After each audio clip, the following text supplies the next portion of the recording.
दोस्तों, क्या होता है जब एक वीरान टापू पर बच्चे फंस जाए।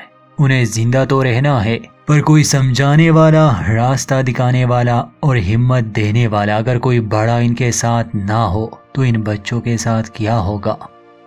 ये कहानी ऐसे ही कुछ कम उम्र लड़कों के बारे में है।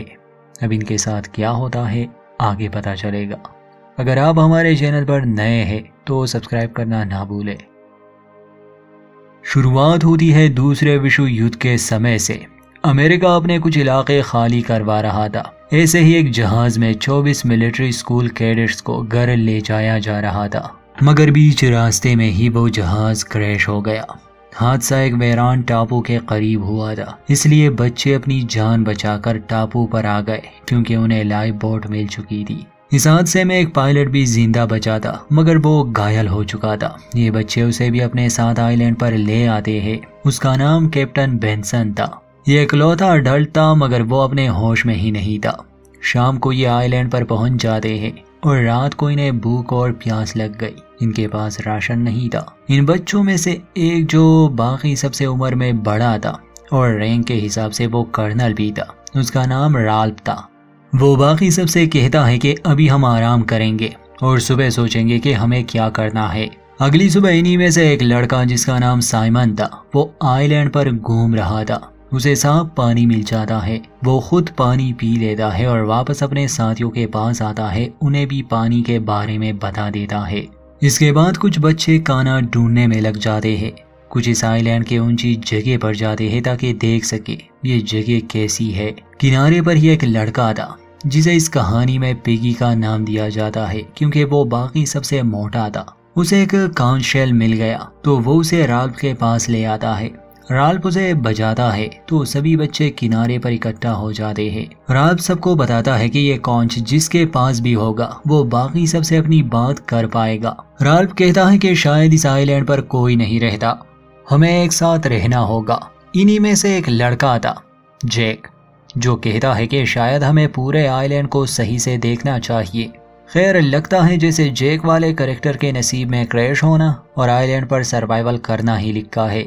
यहाँ पिगी भी अपनी बात सामने रखता है। वो कहता है कि कोई नहीं जानता हम कहाँ हैं और शायद हमें बचाने के लिए कोई भी ना आए। राल्फ सबको समझाता है कि सबसे पहले तो हमें आग जलानी होगी और वो आग जलती रहे ताकि यहाँ से अगर कोई भी गुजरे तो वो देख सके, और हमें रूल्स बनाने होंगे। जैक आगे आता है और कहता है कि मैं आग जलाने का काम करूंगा। कुछ बच्चे कहते हैं कि हमारा लीडर राल्फ नहीं बल्कि जैक होना चाहिए, मगर कुछ कहते हैं कि नहीं, राल्फ पहले से ही हमारा लीडर था और वही रहेगा। जैक राल्फ को मुबारकबाद देता है कि वही लीडर है, मगर राल्फ सबसे कहता है कि लीडर बनने की कोई बात नहीं है, हमें एक साथ काम करना होगा, एक दूसरे का ख्याल रखना होगा। इसके बाद ये लोग काम करने लगे। जैसे जैक और उसके कुछ साथी कैंप बनाने में लग जाते हैं, तभी पिगी उनके पास आता है और कहता है कि शायद हमें जहाज का मलबा ढूंढना चाहिए, मदद आने तक हमें खुद को सुरक्षित रखना है। मगर जैक कहता है कि हमें बचाने के लिए कोई नहीं आने वाला और जहाज का मलबा समंदर में डूब चुका है। ये सुनते ही पिगी उस पर गुस्सा करता है कि तुम बाकी सबको डिमोटिवेट कर रहे हो। ये सुनते ही जैक उसका नाम पिगी रख देता है और ये भी कहता है कि यहाँ सबसे बेकार तुम ही हो। अब जैक पिगी का मजाक उड़ाने लगा तो बाकी बच्चे उस पर हंसने लगे। ये देखकर राल्फ वहाँ आता है और सबको चुप कराता है। कैंप बनाने के बाद इनमें से कुछ पहाड़ी पर जाते हैं और लकड़ियाँ जमा करके वहाँ आग जला देते हैं। आग जलाने के लिए वो पिगी के ग्लासेस यूज करते हैं क्योंकि उसकी नजर कमजोर थी। ये ज्यादा ध्यान नहीं देते, इसलिए आग बेकाबू हो जाती है और पास के एक पेड़ को जला देती है। खुशकिस्मती से आग वाले इस हादसे में ये बच्चे सुरक्षित रहे। वो पेड़ जलने के बाद ये लोग वहाँ सही से आग जला देते हैं और हर कोई वहाँ पहरा देता है ताकि आग जलती रहे। रात को ये बच्चे किनारे पर आग जलाए बैठे थे, तभी जैक एक डरावनी कहानी सुनाता है जिससे कुछ बच्चे तो बहुत डर जाते हैं बल्कि रोने लग जाते हैं। सुबह होती है तो जैक और राल्फ हालात के बारे में बात करते हैं। सिर्फ राल्फ को ही फिक्र थी, मगर जैक को बिल्कुल चिंता नहीं थी। वो कहता है कि हम यहाँ ठीक रहेंगे। इसी के साथ वो राल्फ के साथ हंसी मजाक में लड़ने लगा और इसके बाद दोनों आइलैंड के जंगल में जाते हैं जहाँ इनके करीब से एक जंगली बोर गुजरता है, मगर इसका शिकार करना इतना आसान नहीं है। शाम को दिखाया जाता है कि जो बच्चे आग जलाने की ड्यूटी पर थे वो एक छिपकली को पकाकर खाने लगे। अगली सुबह दिखाया जाता है कि कैप्टन बेंसन बिल्कुल ठीक हो चुके हैं और वो इनकी मदद के लिए आते हैं। वो कहते हैं कि तैयार हो जाओ बच्चों, हमें बचाने के लिए लोग आ रहे हैं। ये सुनते ही साइमन की आंख खुल जाती है क्योंकि वो बेचारा एक सपना देख रहा था। जख्मी बेंसन तो पास ही बेहोश हालत में पड़ा था। अगले दिन रात को बहुत गुस्सा आता है क्योंकि कुछ बच्चे बात नहीं मान रहे थे, वो बस अपनी मनमानी कर रहे थे। इसलिए वो शेल को बचाता है, सभी को एक जगह इकट्ठा करता है और उन्हें समझाता है कि तुम सभी को रूल्स मानने होंगे और थोड़ी तमीज दिखाओ। वो ये भी कहता है कि अब हमें मछलियां पकड़ने की कोशिश करनी होगी क्योंकि हमें खाने की सख्त जरूरत है। हम सिर्फ यहाँ के फ्रूट्स पर ही डिपेंड नहीं हो सकते। उनमें से कुछ कहते हैं कि हमारा नाइफ कहीं गुम हो गया है और कुछ और सामान भी चोरी हो चुका है। सभी चिल्लाते हैं कि हमें चोर को सजा देनी होगी। सभी काफी अजीब और डरावनी बातें करने लगे। खैर राल्फ दो भाइयों को लिए फिशिंग पर जाता है जो असल में ट्विंस थे। अब आहिस्ता आहिस्ता ये बच्चे बेकाबू हो रहे थे, जैसे बिगड़ैल बच्चे जेक का साथ देते हैं और वो मछली पकड़ने वालों को परेशान करते हैं, उन पर पत्थर फेंकते हैं, मगर राल्फ उन्हें भगा देता है। उनके जाने के बाद ट्विंस बताते हैं कि मिलिट्री स्कूल में आने से पहले राल्फ को पुलिस ने भी अरेस्ट कर लिया था क्योंकि उसने गाड़ी चुराने की कोशिश की थी। मतलब कि जेक नामी लड़का मेंटली ही क्रिमिनल टाइप है। अब जो लड़के जेक के साथ मिले थे वो जेक के कहने पर लकड़ी के भाले बना देते हैं। जेक ने जंगल में बॉर्स को देख लिया था और ये लोग उन्हीं का शिकार करने वाले थे। बॉर का शिकार, आइलैंड, खाने की कमी, सर्वाइवल, कुछ याद आया? खैर बैक टू दिस स्टोरी। उस समय साइमन नामी लड़का आता है, उसे एक कैमेलियन मिला था। वो एज अ पेट उसे अपने साथ रखता है, मगर जेक का एक साथी ये कहकर उस कैमेलियन को मार देता है कि मुझे शिकार के लिए प्रैक्टिस करनी है। साइमन अपना जानवर लिए वहां से चला जाता है मगर कुछ कहता नहीं। ये बच्चे वही बेटे बाले तैयार कर रहे थे कि इन्हें झाड़ियों में से कुछ आवाजें आती है। जेक जल्दी से भागता है, उसे लगा शायद कोई बॉर है, मगर असल में वो कैप्टन बेंसन थे जो होश में तो आ चुके थे, मगर इन्फेक्शन और तेज बुखार ने उसे डिल्यूजनल बना दिया था। वो शॉक में थे। जेक और उसके साथी कैप्टन को वापस से टेंट में ले आते हैं। बाद में जेक कहता है कि शायद हमें इसे मार देना चाहिए, मगर राल्फ मना करता है कि हम ऐसा नहीं करेंगे, हमें इनका ख्याल रखना होगा ताकि ये अपने घर वापस जा सके। आधी रात को जब सभी बच्चे सो रहे थे तो कैप्टन बेंसन अपने टेंट से बाहर आता है और आइलैंड के जंगल में चला जाता है। अगली सुबह जब बच्चे जागते हैं तो कैप्टन वहां नहीं थे, इसलिए सभी उसे ढूंढने में लग जाते हैं। किनारे पर इन्हें बस कैप्टन के कपड़े मिलते हैं, मगर कैप्टन नहीं। इन लोगों का मानना था कि अब वो मर गए। छोटा साइमन ये मानने को तैयार नहीं था कि वो मर गए, मगर राल्फ उसे समझाता है कि अब वो नहीं रहे। उस दिन इनमें से कुछ बच्चे बॉर के शिकार पर निकल जाते हैं। काफी तलाश के बाद इन्हें एक बॉर नजर आता है, मगर उसका शिकार करना इतना आसान नहीं था। रोजर नामी एक लड़का बॉर को पकड़ने की कोशिश करता है, मगर नाकाम हो जाता है। रोजर कहता है कि मैंने उसे जख्मी कर दिया है। ये देखकर जेक उसके चेहरे पर बॉर का खून लगाता है, मतलब बहादुरी की निशानी के तौर पर, और अपने पेस पर भी एक निशानी बना देता है। रात को वो रोता है। अगले दिन दिखाया जाता है कि एक हेलीकॉप्टर इस आइलैंड के करीब से गुजर रहा है। बच्चे मदद के लिए बहुत आवाजें देते हैं, मगर वो इन्हें देख नहीं पाते और चले जाते हैं। इस बात के लिए राल्फ जेक को दोषी ठहराता है कि अगर तुम लोगों ने मेरी बात मान ली होती, आग जल रही होती, तो वो हमें देख लेते, मगर जेक अपनी ही मनमानियां कर रहा है। इस बात को लेकर दोनों के बीच झगड़ा शुरू हो जाता है। जेक कहता है कि मैं शिकार कर रहा था और अब उन्होंने बॉर का शिकार कर भी लिया था। वो अपने लोगों का लीडर बन चुका था। झगड़े के बीच में पिगी आता है। जेक उसे शुरू से पसंद नहीं करता था, इसलिए वो उसे धक्का देकर दूर फेंक देता है और सबसे कहता है कि हम शिकारियों की एक अलग टोली होगी और उन लोगों की अलग जो घर जाना चाहते हैं। काफी बच्चे जेक का साथ देते हैं क्योंकि वो जेक से पंगा नहीं लेना चाहते थे। उस समय राल्फ जेक को समझाता है कि हमें एक साथ रहना होगा, मगर वो उसकी बात नहीं मानता और अपना शिकार वहां से ले जाता है। रात को जब राल्फ अपने साथियों के साथ बीच पर था तो उसे भी एक सपना आता है कि एक हेलीकॉप्टर इस आइलैंड की तरफ आ रहा है, मगर पहुंचने से पहले ही वो क्रैश हो गया। राल्फ की आंख खुलती है तो देखता है कि तेज तूफान आने वाला है, इसलिए वो अपने साथियों को लेकर जंगल में चला जाता है।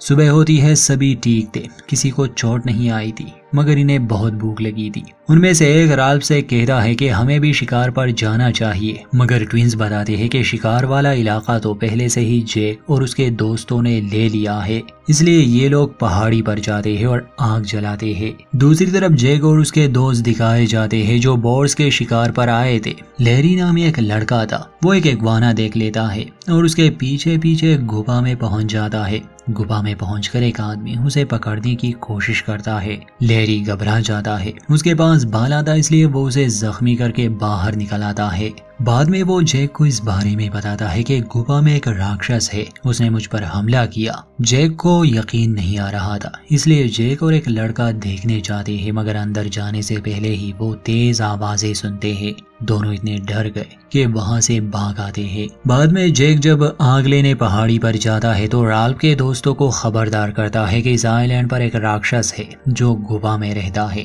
इससे बाकी बच्चे डर जाते हैं और राल्फ के पास आते हैं। राल्फ, पिगी और उसके दोस्त अपने एक साथी को लेने जा रहे थे जो राक्षस के डर से अब जैक के साथ मिल गया था, मगर जैक के साथी उन्हें रोकते हैं और इनसे नाइफ मांगते हैं। पिगी वो देने से इनकार करता है कि वो कैंप का है। रात को जैक और उसके दोस्त छुपकर इनके कैंप पर हमला करते हैं, इनसे नाइफ भी छीन लेते हैं और पिगी के ग्लासेस भी डैमेज कर देते हैं। इस वजह से वो रोता है क्योंकि उसे सही से दिखाई नहीं देता था। अगले दिन साइमन जाता है जैक के साथियों के पास और उनसे गुफा के बारे में मालूम करना चाहता था। असल में जैक और उसके साथी बोर का कटा हुआ सर गुफा ले जाते हैं ताकि उस राक्षस को दे सके। इसके बदले राक्षस इन्हें नुकसान नहीं पहुंचाएगा। साइमन ये सब चुपके से देख रहा था। गुफा से वापस आने के बाद जैक और उसके साथी सीधा आते हैं राल्फ के कैंप में। उसे ऑफर करते हैं कि हम शांति चाहते हैं और आपको खाना देना चाहते हैं। तो रात को जब ये लोग इनके कैंप पर जाते हैं,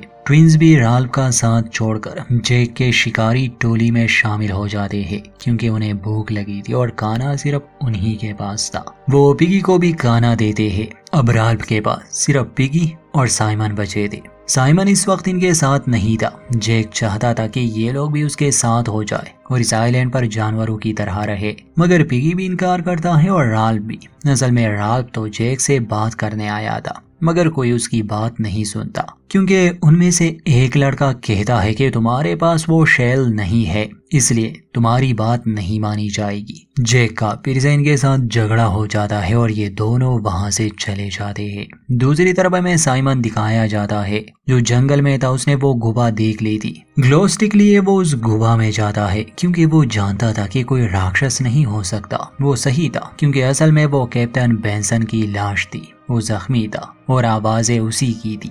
ये पहले जिंदा था मगर रॉजर ने बाले से उसे मार दिया। ये देखकर वो घबरा जाता है। वहाँ जैक और उसके दोस्त आग के चारों ओर चक्कर लगा रहे थे जैसे शिकार के लिए रिचुअल कर रहे हो। ग्लो स्टिक लिए जब साइमन इनकी ओर भाग रहा था ताकि इन्हें बता सके कि उस गुफा में कोई राक्षस नहीं है बल्कि वो कैप्टन थे, तो उनमें से एक साइमन को राक्षस समझ लेता है जिसकी सब्ज आंखें थी, इसलिए बिना सोचे समझे ही वो उस पर हमला कर देते हैं। जल्द ही वो समझ जाते हैं कि असल में उन्होंने साइमन को मार डाला।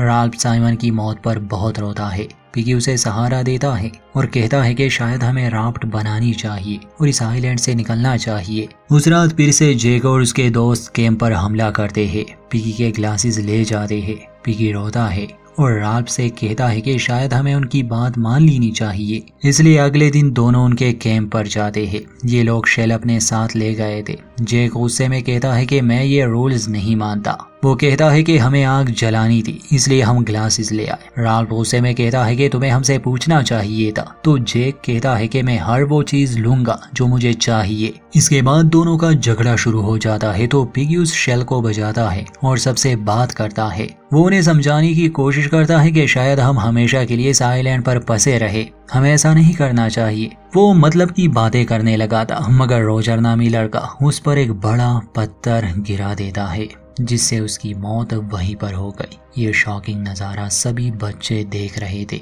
जिनमें से कुछ को ये डरा देता है, मगर अब जैक और भी सनकी बन गया और राल्फ को भी मारना चाहता था। राल्फ ये कहकर वहां से चला जाता है कि मैं इसका बदला लूंगा। रात को वो चुपके से कैंप पर आता है, मगर ट्विंस जो वहाँ पहरा दे रहे थे वो उसे चेतावनी देते हैं कि बाकी लोग तुम्हें मारने का प्लान बना रहे हैं, इसलिए भाग जाओ। उसी रात जब वो जंगल में छुपा था तो जैक और उसके दोस्त आग लगा देते हैं ताकि राल्फ जंगल से बाहर आए। एक जगह वो छुपा था, ट्विंस उसे देख भी लेते हैं मगर जैक से झूठ बोलते हैं और अंत में जब वो बीच की तरफ भाग रहा था तो ठीक उसी समय यूएस मरीन का एक ऑफिसर यहाँ इस आइलैंड पर आ चुका था। उसे देखकर राल्फ घुटनों पर बैठ जाता है और कुछ देर बाद भाले लिए बाकी लड़के भी वहां पहुंच गए। राल्फ फूट फूट कर रोता है और वो ऑफिसर ये देखकर हैरान खड़ा था कि आखिर यहाँ हुआ क्या। इसके बाद इन बच्चों को रेस्क्यू कर लिया गया, मगर ये सब इन्हें जिंदगी भर याद रहेगा। और यहीं पर कहानी का अंत। दोस्तों वीडियो अच्छी लगे तो लाइक करें, चैनल सब्सक्राइब नहीं किया तो प्लीज कर दे।